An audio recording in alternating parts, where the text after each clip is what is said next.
हमारी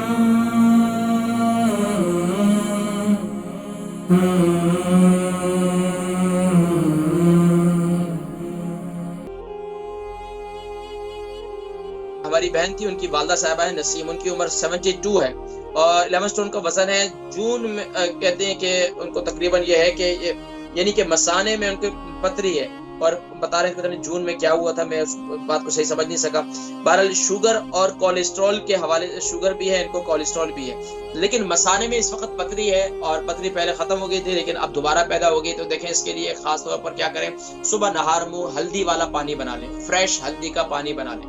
फ्रेश हल्दी अब बाजार में आसानी से मिल जाती है, जिसे टर्मरिक कहते हैं, वो आप ले लें, उसको कद्दूकश कर लें या उसके छोटे छोटे पीसेस कर लें, 2 कप पानी डालकर उसको उबाल लें। सुबह नहार मुंह आपने ये पानी पीना है, सुबह नहार मुंह बस ये हल्दी वाला पानी पाबंदी के साथ पिए, एक काम। दूसरा काम ये है कि आप खाने से 1 घंटा पहले एप्पल साइडर विनीगर, सेब का सिरका जिसे कहते हैं, वो 1 टेबल स्पून पानी के अंदर डाल दें। पानी से यानी कि खाने से पहले नीम गर्म पानी के अंदर 1 table spoon Apple cider vinegar डालकर उसको पी लिया करें। तो इससे इंशाअल्लाह अज़ीज़ आपकी ये पथरी का जो मसला है इंशाअल्लाह अल्लाह के हुक्म से इंशाअल्लाह खत्म हो जाएगी। दूसरा इसके लिए सूरह रहमान की आखिरी आयत है, तबारकस्मु रब्बिका ज़िल जलाली वल इकराम। तबारकस्मु रब्बिका ज़िल जलाली वल इकराम सूरह रहमान की बिल्कुल आखिरी आयत है।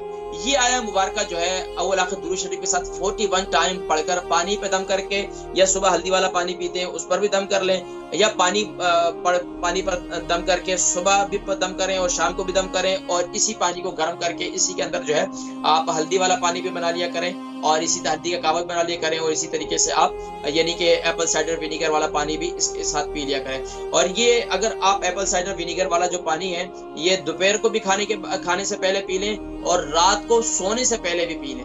तो लेकिन खाने के तकरीबन 4 घंटे के बाद ये सिलसिला होना चाहिए। अगर शाम को आप खाना जल्दी खा लेते हैं तो इससे इंशाल्लाह रात को सोने से पहले से पी लेते हैं तो अल्लाह के हुक्म से इंशाल्लाह कुछ ही दिनों में आपको इसका रिजल्ट जरूर आ जाएगा। तो नाज़रीन किराम, माशाल्लाह ये थे हमारे आज के सवालात और कोशिश ये की कि सब हज़रात को जो है तसल्ली बख्श जवाबात दिए जाए और उनकी बीमारी से मुतालिक जो है उनको जो है वो अल्हम्दुलिल्लाह आगाही भी दी जाए और उनको इलाज मुआवजा भी बतलाया जाए। तो नाज़रीन किराम, मेरी कोशिश यही होती है कि जो घरेलू इलाज है आपके किचन के अंदर मौजूद अज्जा है उनसे इलाज तजवीज़ किया जाए, या मार्केट के अंदर यहाँ जो चीज़ें आसानी से अवेलेबल हैं उनसे आपको उनसे इलाज किया जाए।